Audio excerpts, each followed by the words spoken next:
बिस्मिल्लाहिर्रहमानिर्रहीम। अस्सलामुअलैकुम नाज़रीन, उर्दू स्टार पर हम आपको खुशामदीद कहते हैं।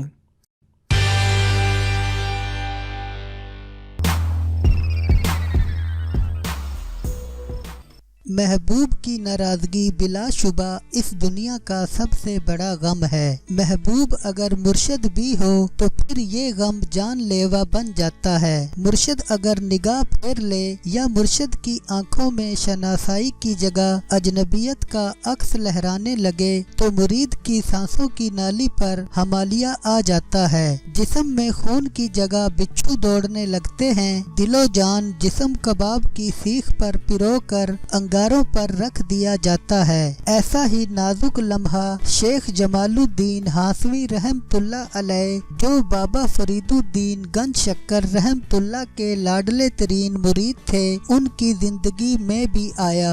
जब आप रहमतुल्लाह ने बाबा फरीद रहमतुल्लाह से मुल्तान जाने की इजाजत मांगी तो बाबा फरीद रहमतुल्लाह ने गजबनाक लहजे में कहा, जाओ मेरी नजरों से दूर हो जाओ और मुल्तान जाकर अपना मुंह काला करो। ये अल्फाज नहीं जहर आलूदा खंजर थे जिससे मुरीद जमालुद्दीन हासवी का जिस्म टुकड़े टुकड़े हो गया। अभी मुर्शिद के मुंह से निकले अल्फाज की बाज गश्त जारी थी कि जमालुद्दीन हासवी रहमतुल्लाह का सीना नूरे मुआरफत से खाली हो गया।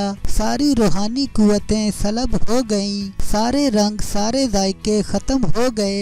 मुर्शिद की तवज्जो से जमालुद्दीन हासवी रहमतुल्लाह जिस कैफो सुरूर मस्ती नशे को हुमा वक्त महसूस करते थे वो सब खत्म हो गया था। नखलिस्तान बेआबो गया, रेगिस्तान बन गया। बातनी दुनिया का गुलशन उजड़ गया था। वीरानी बंजरपन, उदासी दुख दर्द, हिजरे बेकैफी जिस्म के अंग अंग में जहर घोल रही थी। जमालुद्दीन हासवी रहमतुल्लाह अलैह जब मुर्शिद का लाडला था तो खुद को दुनिया का खुशकिस्मत तरीन इंसान समझता था। आज जब वो दुनिया का बदकिस्मत और कलाश तरीन आदमी जिसकी सारी जिंदगी की कमाई एक लम्हे में लूट ली गई हो, शिद्दते कर्ब से जमालुद्दीन का रोशन चेहरा काला स्याह हो गया। मुरीद को अपनी गलती का एहसास हो चुका था। फौरन पलट कर मुआफी मांगी लेकिन मुर्शिद नाराज हो चुका था। हुक्म जारी कर दिया गया कि जमालुद्दीन रहमतुल्लाह को खानकाह से निकाल दिया जाए, फिर कभी आने की इजाजत ना दी जाए। अहले दुनिया और मुरीदैन हैरत से देख रहे थे कि जिसके बारे में बाबा फरीद रहमतुल्लाह अलैह कहा करते थे कि कोई अपना जमाल भी किसी को देता है, लेकिन आज उसी जमाल को धक्के देकर वक्त के हवाले कर दिया था। जमालुद्दीन रहमतुल्लाह हारे हुए इंसान की तरह मुर्शिद के दर से निकले तो शिद्दते कर्ब और हिजर की आग से गिरबान चाक कर डाला। वहशतो जुनून पछतावे की आग में दीवारों से टकरे मारते हुए जंगलों की तरफ निकल गए कि उनका मुर्शिद उनसे नाराज हो गया था। जिस्म जख्मी जख्मी लहू लुहान कर लिया, महफिल की जान जमाल चला गया था। कोई जिक्र करता भी तो बाबा फरीद रहमतुल्लाह अलैह बुझे लहजे में कहते, जाने वाला चला गया, अब उसका नाम भी कोई ना ले। अब किसी में जमाल की सिफारिश की जुर्रत ना थी क्योंकि सिफारिश करने वाला खुद ही ज़ेरे अताब आ गया था।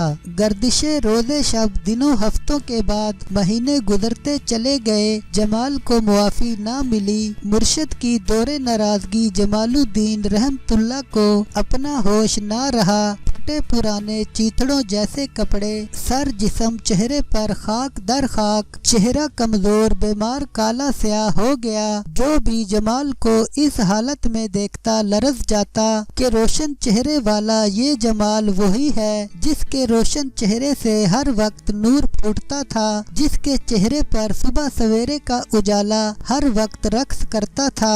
जमालुद्दीन दीवाना मजदूब पागल बनकर जंगल बियाबानों में फिर پھرتا۔ کوئی پوچھتا تو ایسی حالت کیوں بنا رکھی ہے، تو جمال الدین رحمت اللہ کہتا میرا مرشد ناراض ہو گیا، میرا تعارف ہی ختم ہو گیا، میرے سینے کا نور، دل کا قرار، میری جان نچوڑ لی گئی، اب میں زندہ لاش ہوں جو اپنی زندگی کے باقی دن پورے کر رہا ہوں۔ اس گھڑی کا منتظر ہوں جب مرشد مجھے معاف کر دیں گے۔ شدت کرب سے جمال الدین رحمت اللہ گریبان چاک کر کے آسمان کی طرف دیکھتا، جنگل کی طرف بھاگ جاتا۔ جمال الدین رحمت اللہ کے دن رات ہجر کے انگاروں پر سلگتے گزر رہے تھے کہ ایک دن عالم نامی سوداگر سے ملاقات ہوئی۔ یہ سوداگر بابا فرید رحمت اللہ کا بہت چاہنے والا تھا اور جمال الدین اور بابا فرید کے رشتے سے بھی واقف تھا۔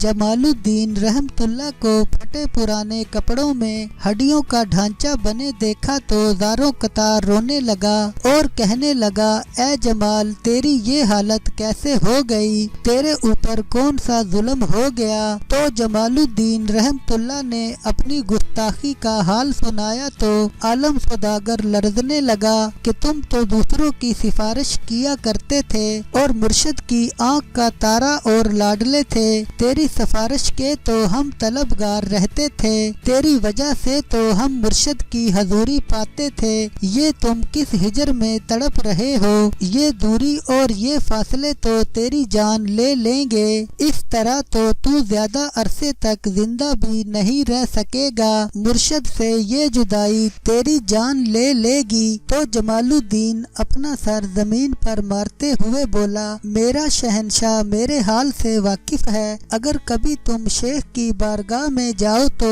اس غلام کی حالت گوش گزار کر دینا، میری معافی کی درخواست کر دینا کہ غلام اب زیادہ دوری برداشت نہیں کر پائے گا، اس سے پہلے کہ ہجر کی آگ میری زندگی چھین لے، غلام کو معافی کا پروانہ عطا کر دیں، غلام کی آنکھیں مرشد کے دیدار کی آس میں کہیں بجھ ہی نہ جائیں، ان بے نور آنکھوں کو اپنے روشن چہرے کی زیارت کا اعزاز بخش دیں، ورنہ یہ آنکھیں بجھ جائیں گی، سانسوں کی ڈوری ٹوٹ جائے گی، میں ندامت کی آگ میں کوئلہ بن چکا ہوں، آخری چنگاری بجھنے سے پہلے غلام کو قدموں سے لپٹنے کی اجازت دی جائے۔ عالم سوداگر جمال الدین ہانسوی رحمت اللہ کی یہ حالت دیکھ کر زاروں قطار رونے لگا اور دل میں ارادہ کر لیا کہ جا کر شہنشاہ معرفت بابا فرید رحمت اللہ کی بارگاہ میں جمال الدین کے بارے میں بتائے گا، جو ہجر کے سلگتے ریگستان میں تابناک چہرے کی جگہ کوئلہ بن چکا تھا،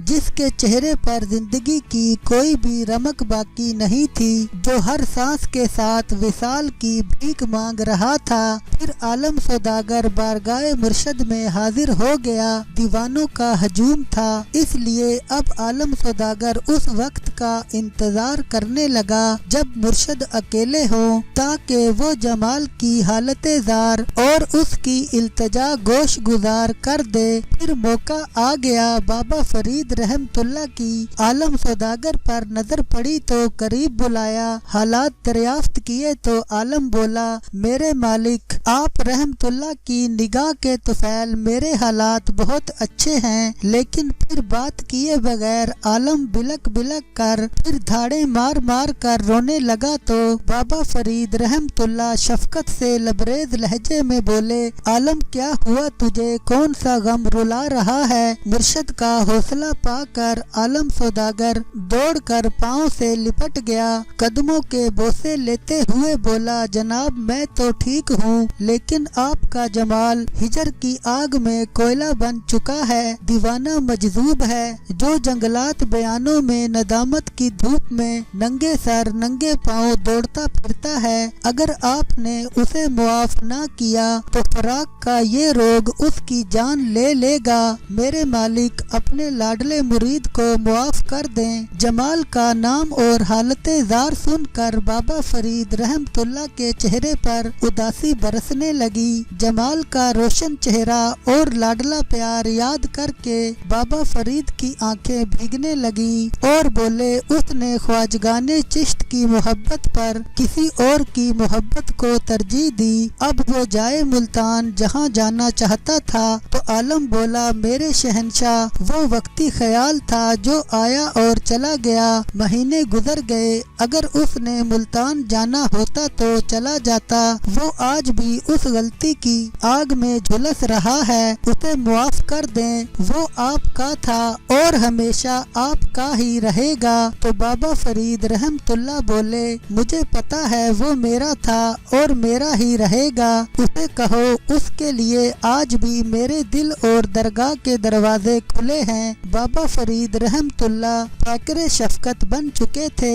आलम सौदागर ने जाकर जब जमालुद्दीन रहमतुल्लाह को बताया तो खुशी की चीख मार कर सर को जमीन पर मारा तो पेशानी से खून के कतरे आ गए। फिर इसी जख्मी पेशानी के साथ बारगाह फरीद रहमतुल्लाह में हाजिर हुआ। शहनशाह पाक पतन की निगाह जब लाडले मुरीद के खून आलूदा झुलसे हुए चेहरे पर पड़ी तो बेकरार होकर बोले ऐ मेरे जमाल ये क्या हालत बना रखी है, कोई इस तरह भी अपना जमाल बर्बाद करता है। बाबा फरीद रहमतुल्लाह गुलूगीर लहजे में बोले के हाजरीन भी रोने लगे तो जमाल बोला या शेख ये तो कुछ भी नहीं, साया शेख से जुदा होने वालों का यही अंजाम होता है। मुझे आपके हिजर ने जला डाला, जिंदा था इस आस पर के फिर आप रहमतुल्लाह का रोशन चेहरा देख सकूं। बाबा फरीद रहमतुल्लाह अलैह उठकर खड़े हो गए और बोले ऐ मेरे जमाल आके ख्वाजगाने चिश्त का नूरे मुआरफत तेरा मुंतजिर है, अब जुदाई का वक्त खत्म है। जमाल बिछड़े हुए बच्चे की तरह मुर्शद के कदमों से लिपट गया जिस तरह कोई बिछड़ा बच्चा अपनी माँ के। बाबा फरीद रहमतुल्लाह ने लाडले मुरीद को उठा लिया और सीने से लगा लिया और कहा आज से मेरा जमाल कुतुबे आलम है। इसके साथ ही जमालुद्दीन रहमतुल्लाह का नूर लौट आया, चेहरा पहले से भी 2 गुना चमकने लगा जैसे 14वीं का चांद अपने जोबन पर चमक रहा हो।